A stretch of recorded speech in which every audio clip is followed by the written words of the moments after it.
Pessoal, boa noite. Hare Krishna. Cantamos um pouquinho para vocês poderem ir chegando. A turma agora... Oi. A turma agora está tirando aí os instrumentos e quase arrasta junto o meu microfone, né? Mas foi salvo. Vou poder aproximar um pouquinho mais. Então, nós estamos ainda prosseguindo com nossos estudos do Narada, deixa eu ver, ficou muito perto aqui, do Narada Bhakti Sutra. E eu acho que eu estava um pouco inocente, sabe de nada inocente, né? Porque eu achava que a gente ia conseguir terminar amanhã esse verso 12, mas algumas pessoas me alertaram que não vai ser possível, até porque eu percebi que tem muita gente interessada nesse tema. Hoje nós lemos os 64 itens e de fato querer passar muito rapidamente por eles não seria o ideal, né?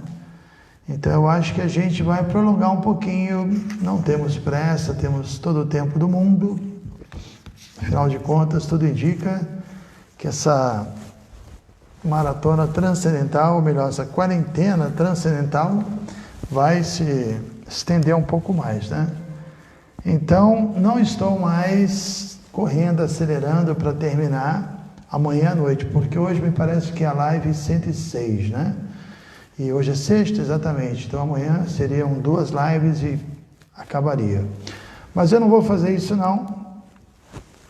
Com a permissão de vocês aí, deixa eu dar uma melhoradinha aqui. Nós vamos prosseguir tranquilamente. Então, depois de ler os 64 itens, vocês devem se lembrar que os 10 primeiros foram considerados os princípios, os principais, né? Aí depois teve mais um monte. E no finalzinho, nós lemos que os 5 são tão importantes que são reiterados separadamente, completando assim os 64 itens, os 5 últimos. Inclusive eu tenho um livro chamado Reflexões sobre os 5 itens principais do serviço devocional. É antigo já esse livro. Tem um que é Reflexões sobre as 10 ofensas, outro Reflexões sobre os 5 itens, e outro Reflexões sobre a identidade espiritual do Santo Nome. Faz tempo já. E é interessante porque depois de descrever esses 64 itens, aqui não está mencionado, mas Prabhupada comenta no Néctar da Devoção que esses 64 itens se resumem em 2, que na verdade acaba sendo um, que é sempre pensar em Krishna ou nunca esquecer de Krishna. Você pode escolher para mostrar aqui, né? Chaitanya Mahaprabhu é liberal, ele deu 2 opções. Você pode ou sempre pensar em Krishna ou nunca esquecer de Krishna. Pode escolher qual dos 2 você prefere. Ou seja, o que ele quis dizer com isso é que todos esses itens têm essa finalidade. Por isso não é à toa, deixa eu desligar aqui, um aviso. Não é à toa que Prabhupada designou a ISKCON como Sociedade Internacional para a Consciência de Krishna. Se nós nos tornarmos conscientes de Krishna, estarmos sempre assim, sentindo a presença dele, considerando, né, a existência dele, o controle, então está tudo certo, todos os itens estarão cumpridos. E também a ideia é que todos esses itens existem para que a gente chegue a esse ponto de nos tornarmos conscientes de Krishna, que é a nossa condição original. Então vamos começar lendo os 5 primeiros itens. Acho que podia abrir alguma coisa.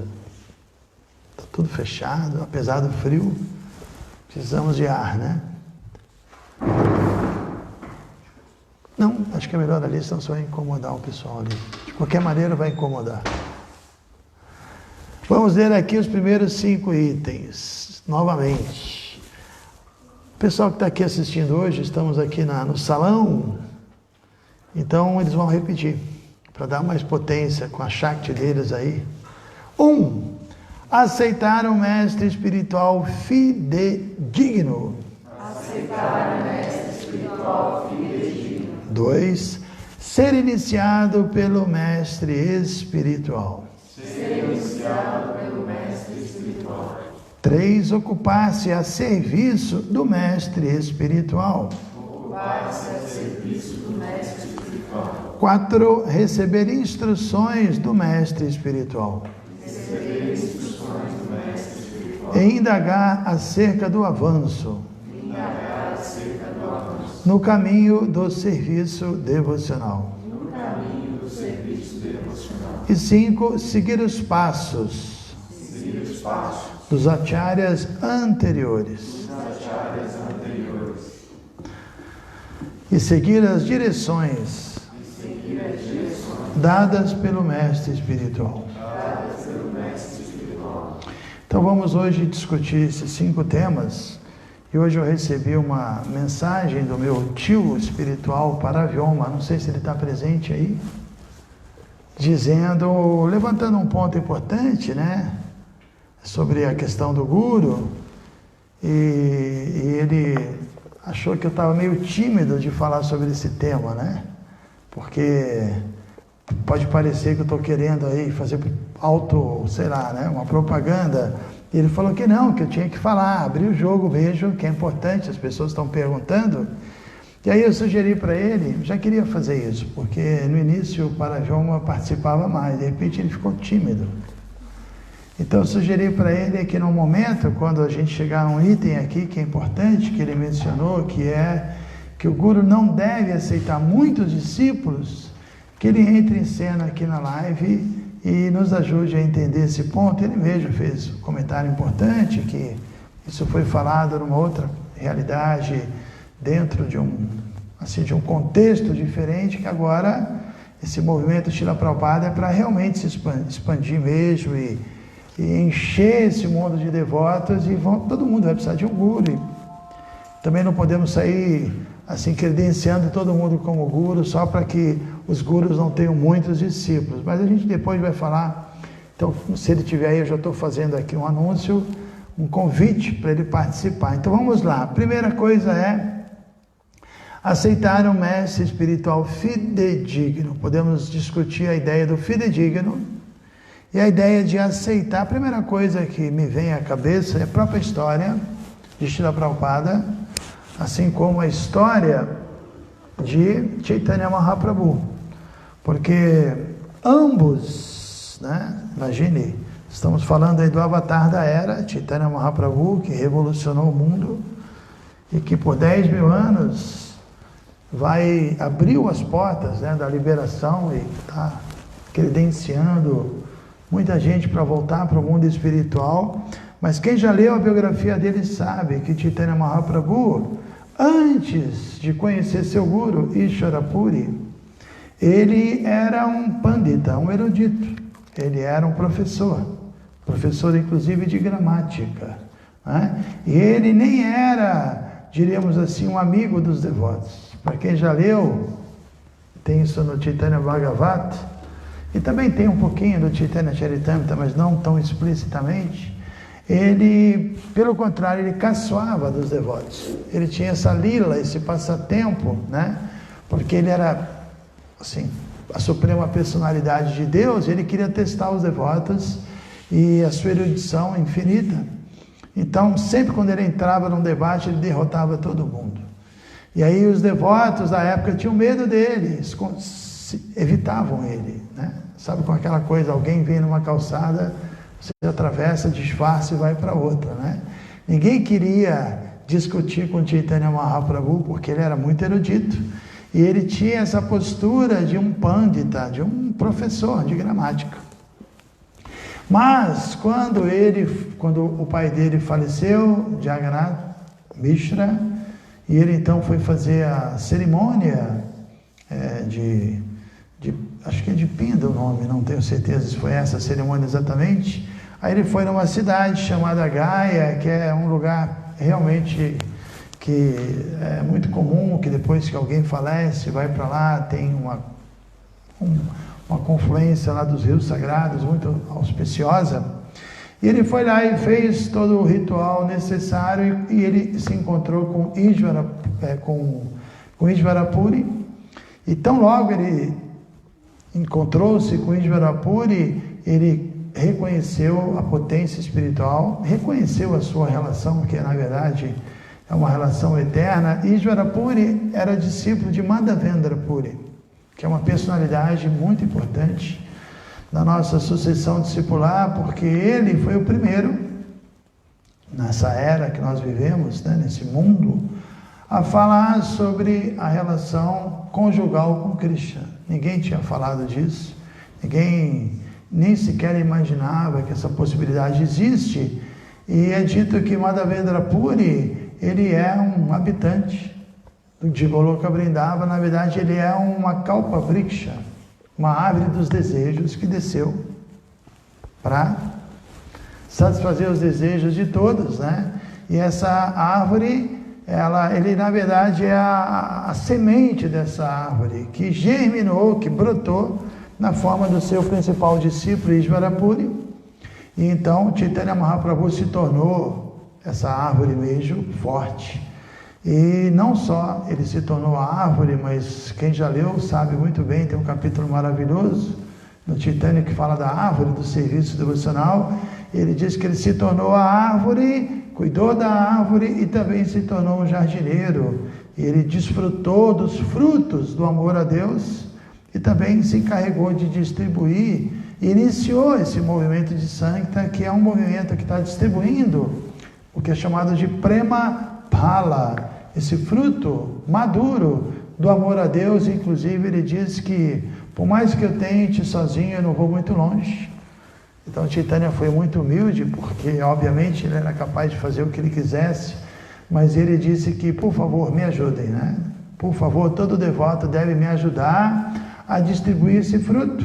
Mas para que vocês possam distribuir esse fruto do amor a Deus, primeiro vocês têm que, assim, se nutrir com esse fruto, né? Desfrutar desse prema phala, desse fruto maduro, e naturalmente, uma vez nutridos, vocês vão querer distribuir. Por isso Prabhupada explicava que, assim, nossa vida espiritual, ela caminha através de dois trilhos, né? Um trilho é Pancharatrika Vidhi, que é o trilho da autopurificação, do autoaperfeiçoamento, a nossa disciplina, o nosso cantar da japa, adoração às deidades, nossos estudos, que é o trilho no qual você está saboreando e se nutrindo com esse fruto do amor a Deus. E o outro trilho é Bhagavata Vidhi, é o trilho da propagação da consciência de Krishna, da pregação, de você aceitar a sua posição como missionário e distribuir também esse fruto do amor a Deus. Então, como eu explicava, Chaitanya nem sequer se apresentava como um Bhakta, diríamos assim que ele era mais um Gyani, né?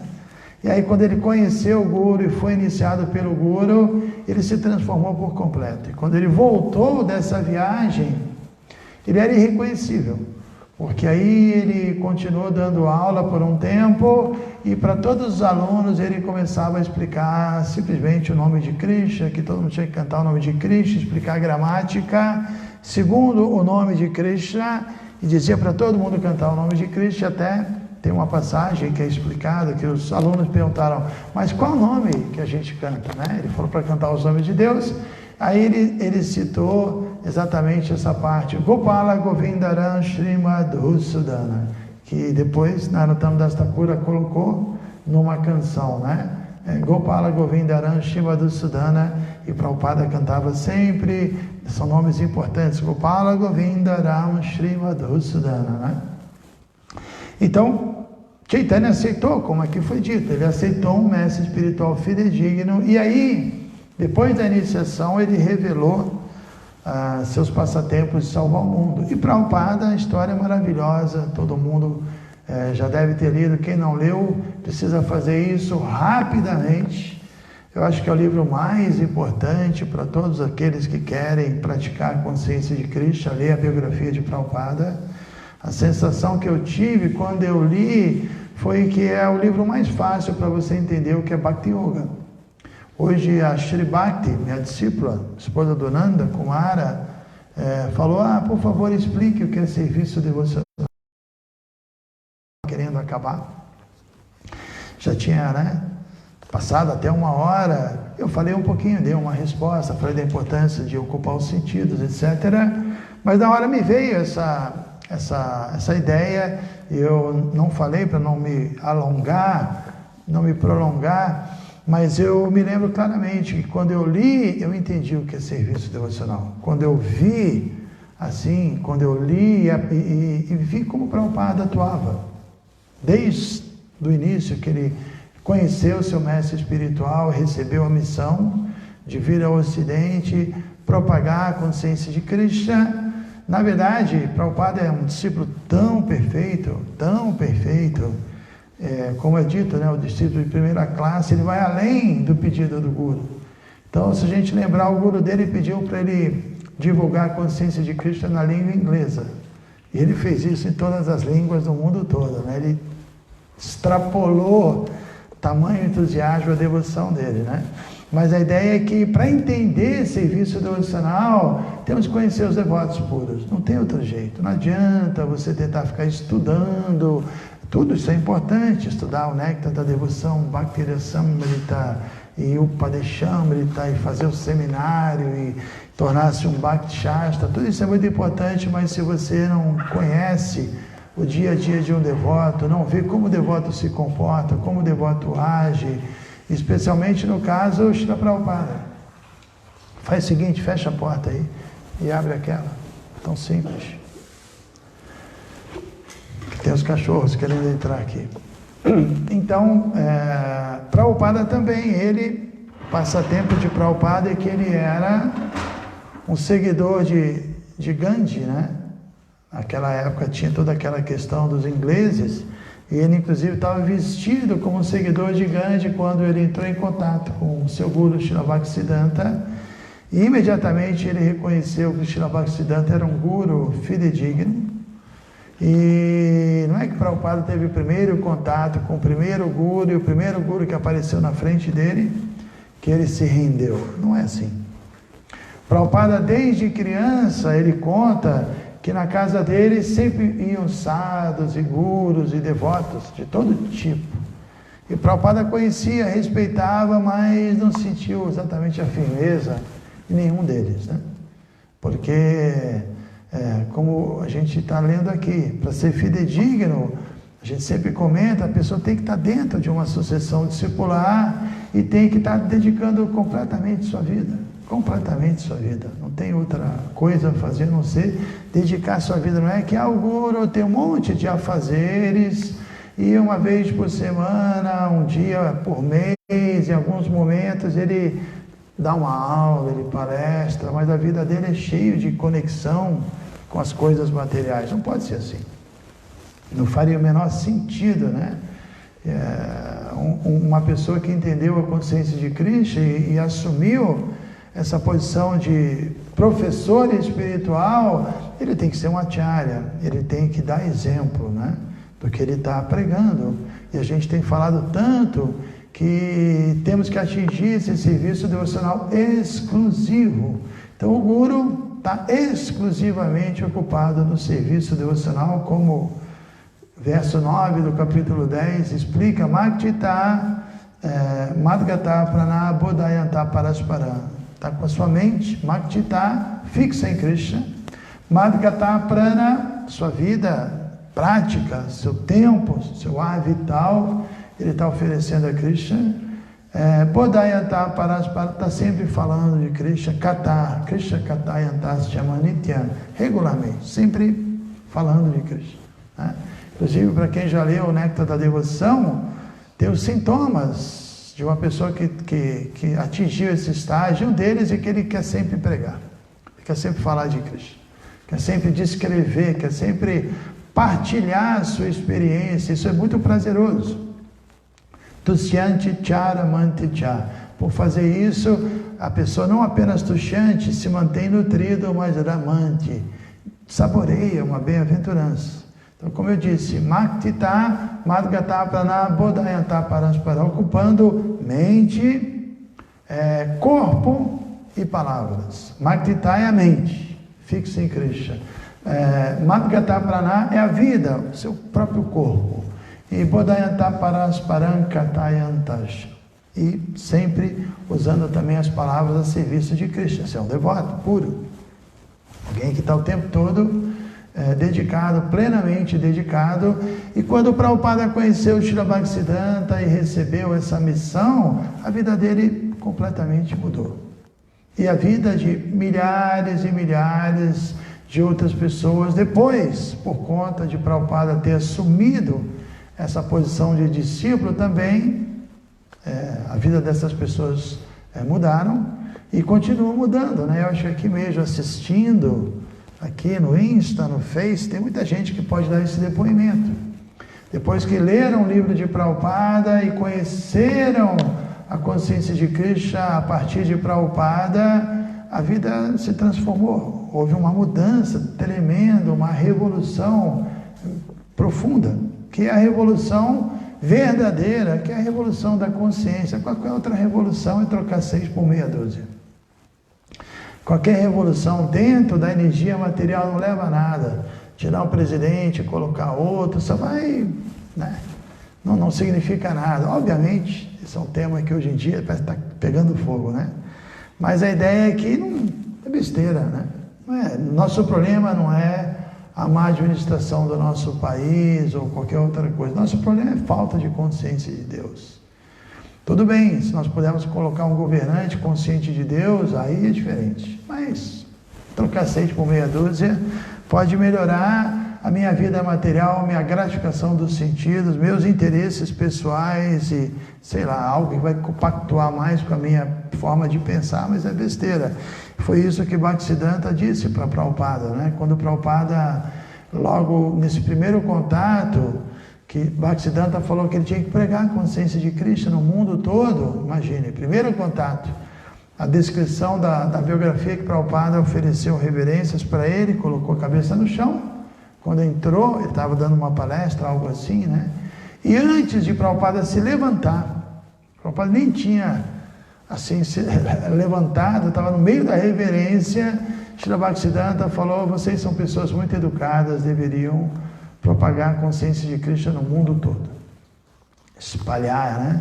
Isso no mundo todo. Então, primeiro que a gente vê que Bhaktisiddhanta não pensava em outra coisa, ele estava em transe, ele estava tão desejoso disso que ele nem se segurava, né? A primeira coisa que ele já falou foi isso. Ele queria muito que isso acontecesse e Prabhupada levantou, olhou para ele educadamente, respeitosamente, submissamente, mas com firmeza, e disse: mas como assim, né? A Índia toda está governada pelos ingleses, está todo mundo sofrendo, está uma confusão aqui nesse país. Como é que eu vou lá para o Ocidente pregar a consciência de Krishna? Se a Índia está uma confusão, ninguém vai me ouvir. Primeiro temos que resolver aqui a questão da Índia. Aí Srila Bhaktisiddhanta falou: não. A consciência de Krishna independe de qualquer fator material. Se a gente ficar esperando que as coisas materiais estejam boas para você praticar a consciência de Krishna, você nunca vai praticar. Maya está esperando exatamente essa mentalidade nossa.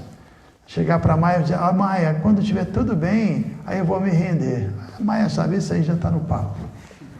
Né? É só deixar tudo confuso e ele vai ficar tentando consertar e nunca vai se entregar. Então Bhaktisiddhanta falou: não importa o que está acontecendo, não importa quem está liderando a Índia, tudo isso é uma ilusão.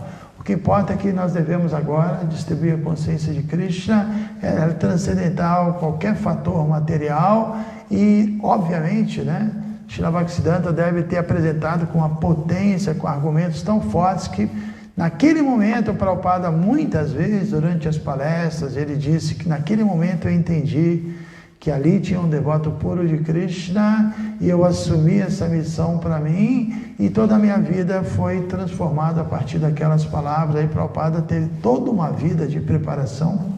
Esse é o segundo volume, a biografia toda de Prabhupada. São 6 volumes, né? E o segundo volume é isso. O primeiro volume é até Prabhupada, a infância dele, toda a vida na Índia, os pais e toda a história dele, até ele conhecer o Guru e então ele começa a se preparar, e aí então ele, na verdade é o primeiro volume que tem esse nome, Toda uma Vida de Preparação. Ele se prepara até o momento que ele entra no navio. Aí começa o segundo volume, Plantando a Semente. Quando ele pisa no Ocidente e começa a plantar a semente, muito legal. Aí acho que o terceiro volume se chama Somente Ele Poderia Liderá-los, né? E por aí vai. Então, a primeira parte é muito interessante, tudo de Prabhupada é muito interessante, mas o ponto que eu queria enfatizar é isso, que mesmo Prabhupada, que nós entendemos que ele não é uma alma condicionada, que está se purificando, definitivamente ele é enviado de Krishna, que veio com uma potência inconcebível, completamente dotado de poder, é o grande general desse movimento de Sankirtana. Ele começou a agir, a atuar como um guru e trazendo resultado quando ele aceitou o mestre espiritual. Ele teve que aceitar o mestre espiritual. E também outro exemplo, já dei exemplo de Chaitanya, agora dei exemplo de Prabhupada, e outro exemplo clássico que todo mundo conhece muito bem, Krishna se valeu de todo esse cenário, que é a Bhagavad Gita, para mostrar isso, né? Arjuna também era um príncipe que a gente nem pode imaginar, completamente formado em todos os Vedas, em toda a ética, toda a moral, conhecia tudo, era completamente preparado como uma pessoa perfeita, mas no momento específico da vida dele, naquele momento que a batalha ia começar, o que aconteceu? Ele ficou confuso, ele ficou com dificuldade, o que está acontecendo? Tem que... Então, como eu falava, num determinado momento, quando Arjuna teve que colocar aquele conhecimento na prática, né, tudo que ele aprendeu ali numa grande batalha, a batalha de Kurukshetra, ele se perdeu. Ele ficou cego espiritualmente, devido ao apego, que é algo muito normal para todos nós, e ele caiu no desespero, e aí ele se rendeu, né? Aí ele se abrigou em Krishna, Karpanya doshopahata svabhava prityami dharma samuda chetaha yakshayasya nishchitam brohitame shishyas tehan shadhi mantvam prapana. Prapana é eu me rendo, né? Karpanya doshopahata svabhava, ele diz, eu agora estou confuso quanto ao meu dever, perdi toda a compostura, não sei o que eu faço, não sei como eu devo agir. Prityami dharma, me diga qual é o meu dever. Samuda chetaha, minha mente está confusa. Yakshayasya nishchitam bruhitame. Antes tem a palavra preia, como é que é? Karpanya doshopahata svabhava prityami dharma samuda chetaha yakshreya. Essa palavra shreya é muito interessante, né? Porque ela é um contraponto com a palavra preya, né? Preya vem da palavra priya. Priya significa o que eu quero fazer, algo querido para mim. Mas shreya significa algo que eu devo fazer, mesmo que eu não queira, né? Isso é se tornar um discípulo. Essa predisposição de abandonar aquilo que é preya, que é querido para mim, e aceitar aquilo que é shreya, aquilo que eu devo fazer, independentemente do meu interesse. Porque senão não é questão de disciplina. E a disciplina é o que caracteriza o quê? O discípulo.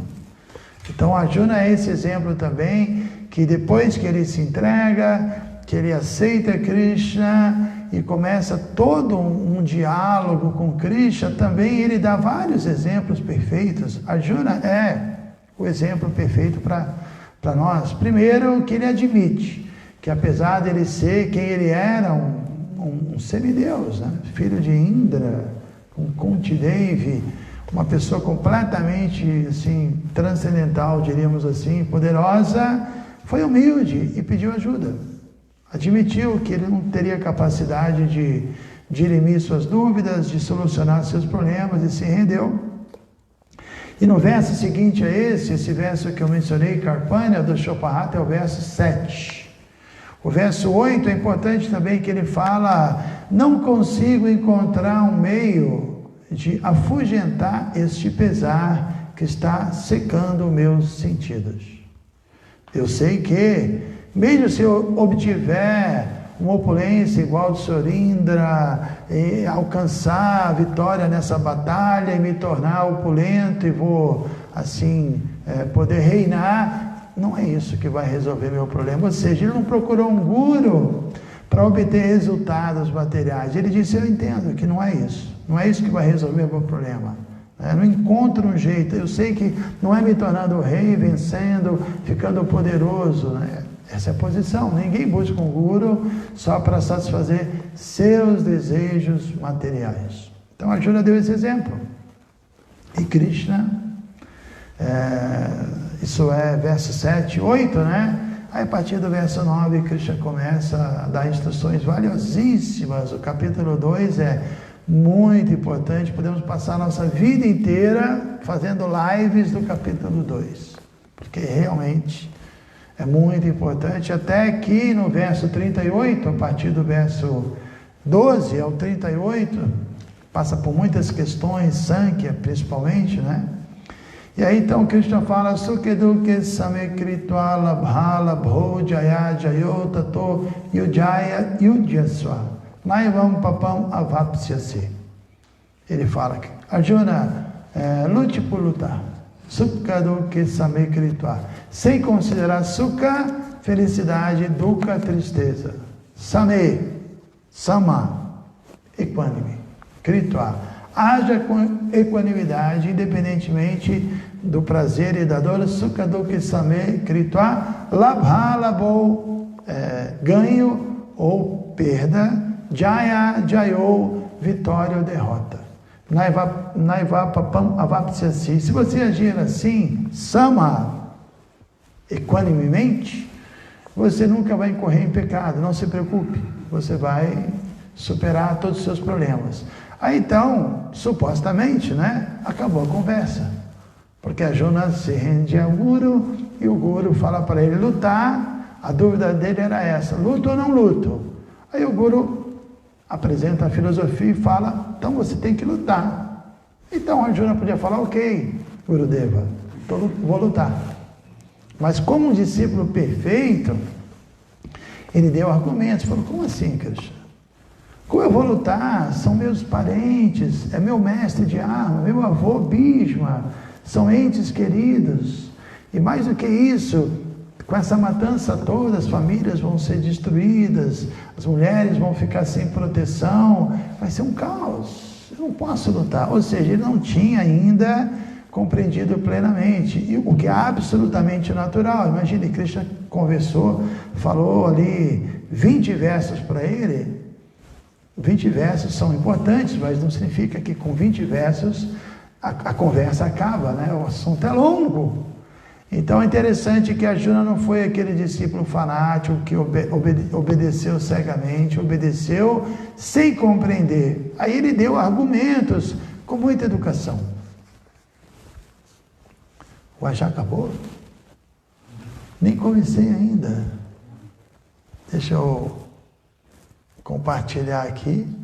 Pessoal, nem comecei, estou no primeiro item. O pessoal que me alertou tinha razão. Deixa eu colocar de novo aqui.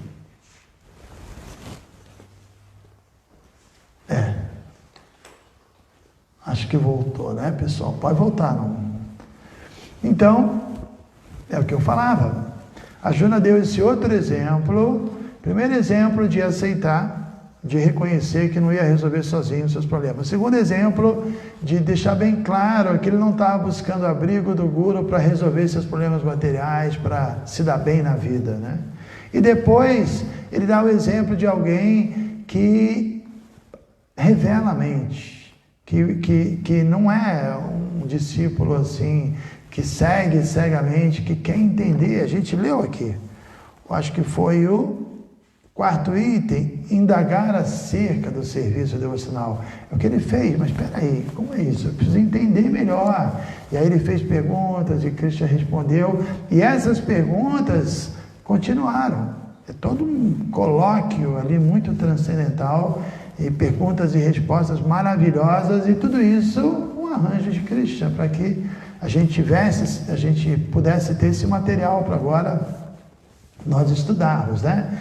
Então, agora tentando andar um pouco mais rápido, porque já passou mais de 1 hora, devemos aceitar sim um guru. Hoje me perguntaram, mas todo mundo precisa aceitar um guru? Precisamos aceitar um guru. É compulsório.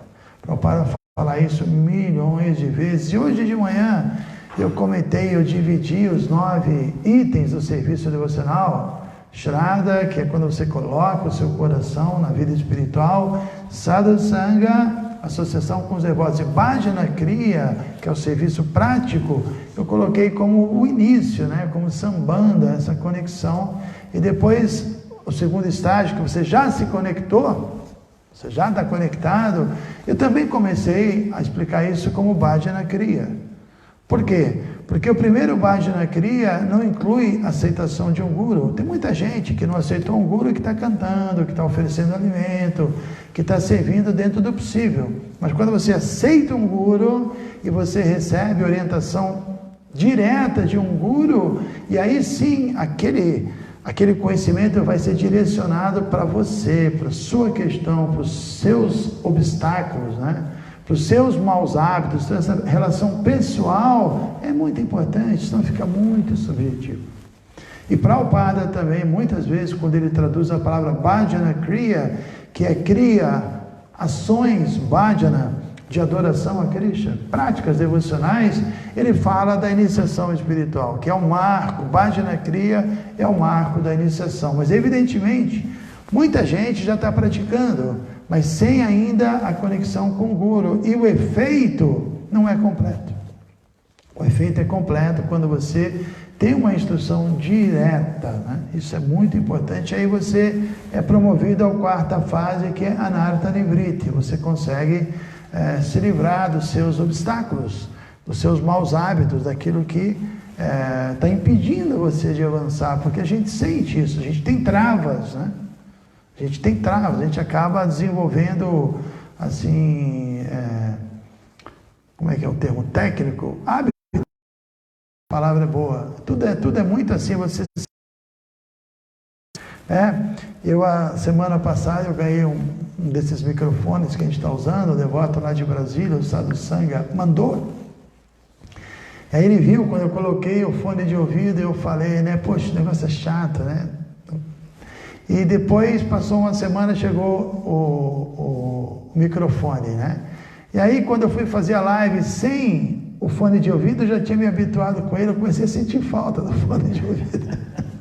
Porque a gente se habitua, né? Eu já estava sentindo falta do fone de ouvido, que eu reclamei, que incomodava. Então é assim, a gente se acomoda, a gente se acostuma, e acostuma com a nossa própria ignorância, com a nossa própria fraqueza, com a nossa própria preguiça, com a nossa própria negligência, com a nossa japa, com a leitura. É um perigo, nós precisamos sempre de alguém para dar um sacode, né? Para dar a gente chama de diva de água, né? Então é muito importante, né? É realmente muito importante aceitar um guru, e o guru tem que ser fidedigno. Isso é muitíssimo bem explicado no capítulo 4. Krishna fala, Evam Parampara Praptam, que esse conhecimento ele vem através do Parampara, uma corrente de mestres, né? É uma cadeia de sucessão discipular. Não tem jeito, o guru não tem conversa. A primeira coisa, tá cheio de guru aí, cheio de meio gurus, né? Esse cara é meio guru, conheci um cara que é meio guru, mas temos que aceitar um guru por inteiro, né? Meio guru não resolve o nosso problema. E o guru inteiro, primeira coisa, ele tem que ser um representante da sucessão discipular, ele tem que estar conectado a uma corrente de sucessão discipular. Isso é muito claro, não tem para onde correr, né? Isso é muito importante. E no mesmo capítulo 4, quando Krishna vai explicando, é muito importante, outro capítulo muito importante, Jnana Yoga, que tem essa questão de como o conhecimento desce, a origem é Krishna, e tem a sucessão discipular, e tem os obstáculos, Raga, Bhaya e Krodha, os apegos, né? A ira, Krodha e o medo. Imagine, são 3 temas importantíssimos, apego, medo e raiva. Isso está dentro da gente, precisa ser eliminado. E quando a pessoa aceita um guru, Jnana Tapassa, recebe o conhecimento que vem na cadeia de sucessão discipular e Tapassa, e faz a austeridade de aplicar, ele se livra disso. E no mesmo capítulo 4, Krishna fala, aí quando ele tem esse conhecimento, o que acontece com ele? Quando ele vai abandonar esse corpo, ele não volta mais a nascer, porque esse conhecimento faz com que ele entenda Krishna. Krishna Tattva Veta. Ele se torna consciente de Krishna, ele aprende a ciência da consciência de Krishna. Então, não dá para pensar em vida espiritual sem ter um guru. O guru, ele nos ensina a consciência de Krishna, né? Comigo aconteceu isso, com vários de vocês aconteceu isso. Aceitamos um guru e recebemos aquele conhecimento, e além de Prabhupada, que é o nosso Siksha Guru, o guru instrutor, meu guru, Srila Acharya Deva, ele me deu várias instruções pessoais, e em vários momentos foi muito importante para mim, até eu tomar sannyas, depois assumir esse serviço a ISKCON, que é também continuar iniciando discípulos e me tornando líder aqui, cuidando de Sankirtan, distribuição de livros ali, e projeto aqui, várias coisas, instruções pessoais diretas, fora uma infinidade de conversas filosóficas e de, assim, não só conversas pessoais, mas de estar junto e estar aprendendo, de ver alguém ali totalmente dedicado. Então é muito importante quem tem essa fortuna, né, essa boa fortuna de ter uma boa relação com o guru. Isso é muito auspicioso, né? É muito auspicioso. Tem pessoas que são iniciadas e não conseguem nem sequer ter essa relação, e parece que fica sempre faltando alguma coisa, né? Porque fica assim uma coisa muito solta. Então, quando você consegue essa relação pessoal, você recebe um fluxo ali especial, né? Estou vendo que tem um monte de perguntas aí, esse tema é muito interessante. Eu vou agora tentar finalizar, mas aceitar um guru é importante, dei alguns exemplos, expliquei o que é um guru fidedigno, e também é importante, outra coisa que Prabhupada sempre mencionava, quando ele falava de um guru fidedigno, ele citava o primeiro verso do Padeshamrita. Vachyo vegan, manasa vegan, jiva vegan, udarupasta vegan, etam vegan, yo vishaheta dhira, sarvam apimam pritivim sa shishyat. Para você ter shishyat, discípulos, para fazer discípulos, a pessoa vai se tornar um guru, né? Ela tem que ser um dhira, uma pessoa ponderada, equilibrada, autocontrolada, e esse verso especifica quais são os 6 controles. Vajravegan, controlar a fala. Vajravegan, Manasavegan, controlar a mente. Krodavegan, controlar a raiva.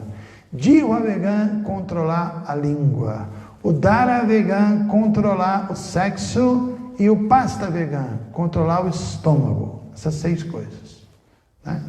Tem que ser um Swami, um Goswami, alguém que controla os sentidos e que não é controlado pelos sentidos, porque se nós somos arrastados pelos sentidos, fica difícil você dar uma instrução perfeita para alguém, você mesmo está perdido, você está sob a influência de Maya, da natureza material.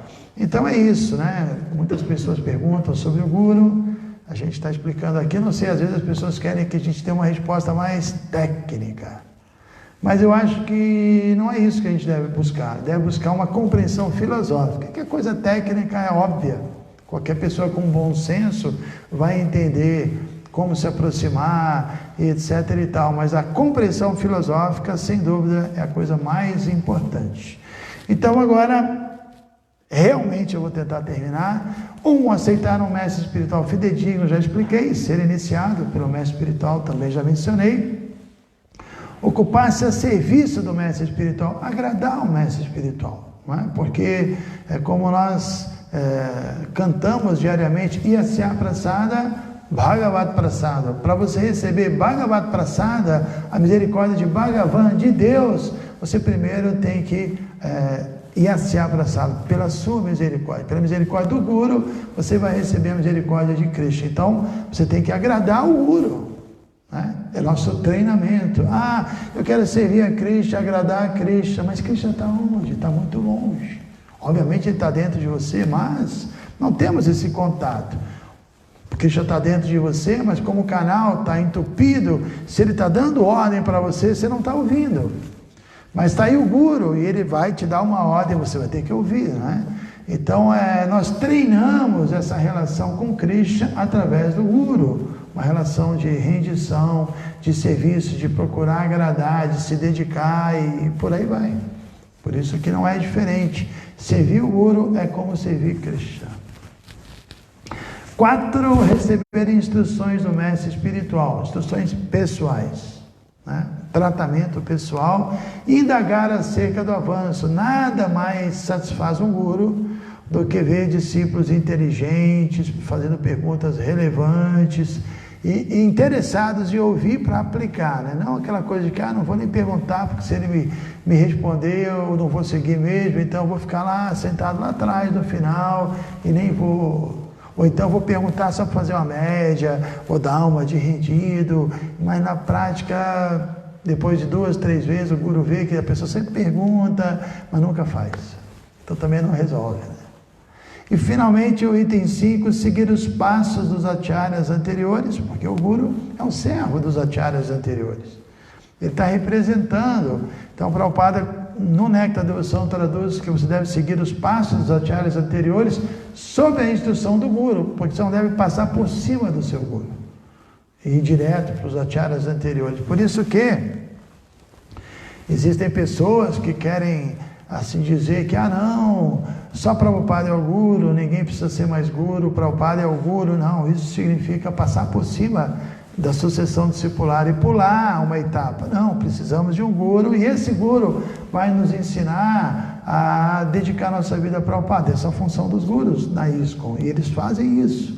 Todo Guru na ISKCON faz isso, né? Tem a sua função pessoal, mas estão ali tentando conectar os discípulos às instruções dadas por Prabhupada e a servir Prabhupada e a realmente se agarrar aos pés de lótus de Prabhupada. Então é isso, são 7h15.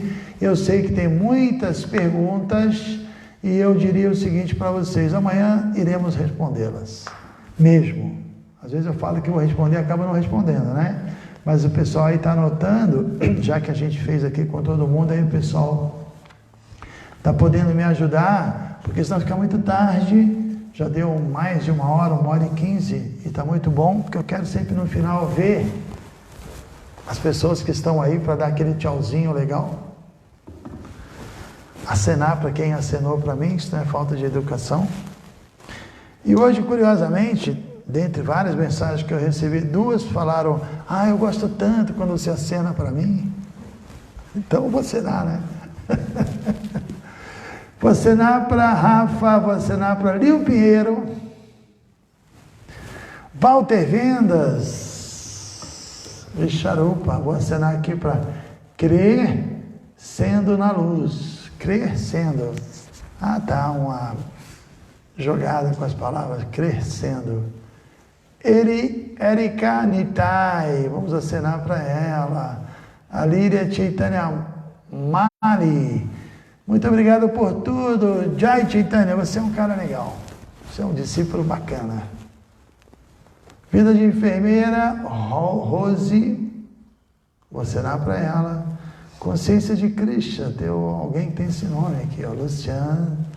Luciane Lilavan, Falcone, Marcele Sodré. Está fazendo uma pergunta rapidinho. O devoto que escolhe o Guru? É sim, Marcele. O Guru também às vezes escolhe, para ser sincero, né? Não vou dizer que não, porque às vezes você vê uma pessoa tão legal, você se inspira. Não é que você escolhe, não é que você chega lá e fala: olha, eu sou seu Guru, sabe? Não. Aí você dá uma atenção, né? Porque acontece isso. Beidinote, Hare Krishna, acenando para ele. Davi, acenei para o Davi também. Uma gente nova hoje aqui, eu estou sentindo. Sam Elger,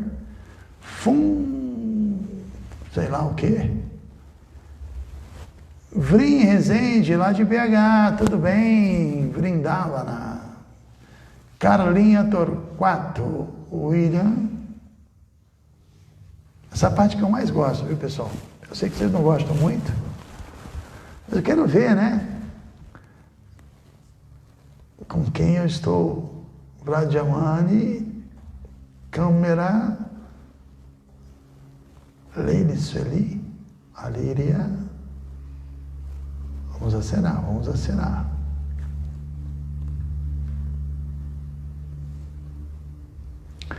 Krishna Kshetra, meu discípulo de Niterói, não estava te vendo aí, rapaz, você tem que estar aí.